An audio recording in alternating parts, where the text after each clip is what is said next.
Cinco de Mayo. I bet most of you have heard about the celebration, but do we actually know what it's all about? Today, I want to take a few minutes to educate you on this important holiday, its history, and what it means to the Mexican culture. Have you ever been to a Cinco de Mayo party but weren't quite sure why you were celebrating? Have you ever seen people dressed up in sombreros and ponchos, drinking margaritas and eating tacos, but didn't understand why? I mean, not that you need a reason to do any of that, but let's take a little step back and learn something new and fun about this exciting celebration day. Now, let's start at the beginning. Contrary to popular belief, Cinco de Mayo is not Mexico's Independence Day.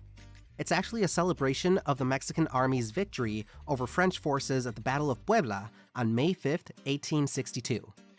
During that time, Mexico was in debt to France, Britain, and Spain, and with Benito Juárez as its new president, he felt he had no other option but to default on his debts to the European government.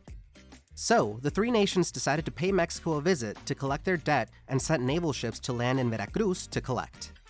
Eventually, both Spain and Britain settled with Mexico and left the country. But France had another idea. France, under the rule of Napoleon III, decided to invade Mexico, hoping to establish a new empire in North America.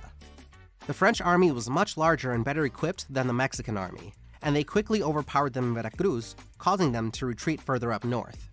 Later, when the French tried taking over Puebla, Army General Ignacio Zaragoza led a group of men that were willing and able to fight back and stop the French from taking more land, and managed to defeat them in the Battle of Puebla. While the victory at the Battle of Puebla wasn't a major turning point in the war against the French, the victory gave the Mexican people a sense of pride and unity, and it became a symbol of Mexican resistance to foreign domination. France did eventually withdraw from the war 6 years after this battle took place. Today, Cinco de Mayo is a day to celebrate Mexican culture and heritage, not only in Mexico, but also in many parts of the world, including the United States. Now, you may be thinking, great, but what does that have to do with me? Well, for one, I bet you've enjoyed a margarita or two on Cinco de Mayo. That's because Cinco de Mayo has become a popular day for people to come together and celebrate Mexican culture more broadly. You may have even attended a parade or festival in your city dedicated to Mexican music, dance, and food. However, it is important to note that Cinco de Mayo is not a Mexican national holiday.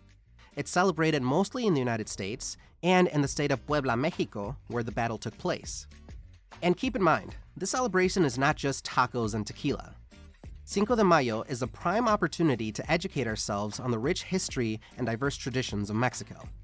For example, did you know that Mexico is home to over 60 indigenous languages? Or that Mexico has contributed many important figures to the world, such as artist Frida Kahlo and writer Octavio Paz. Learning about these aspects of Mexican culture can help us appreciate and understand the country and its people on a deeper level. So, what's the TLDR? Cinco de Mayo is not Mexico's Independence Day. It does, however, represent their struggle for independence and resistance against foreign domination. Cinco de Mayo is more than just a day to party and have fun. It's a time to celebrate an important moment in Mexican history, appreciate Mexican culture and traditions, and stand in solidarity with the Latinx community. Whether you choose to celebrate with a margarita in hand or by learning more about the culture, let's all take time to honor the significance of this day. Thank you guys for sticking till the end. And as always, we'll see you guys tomorrow. Adios.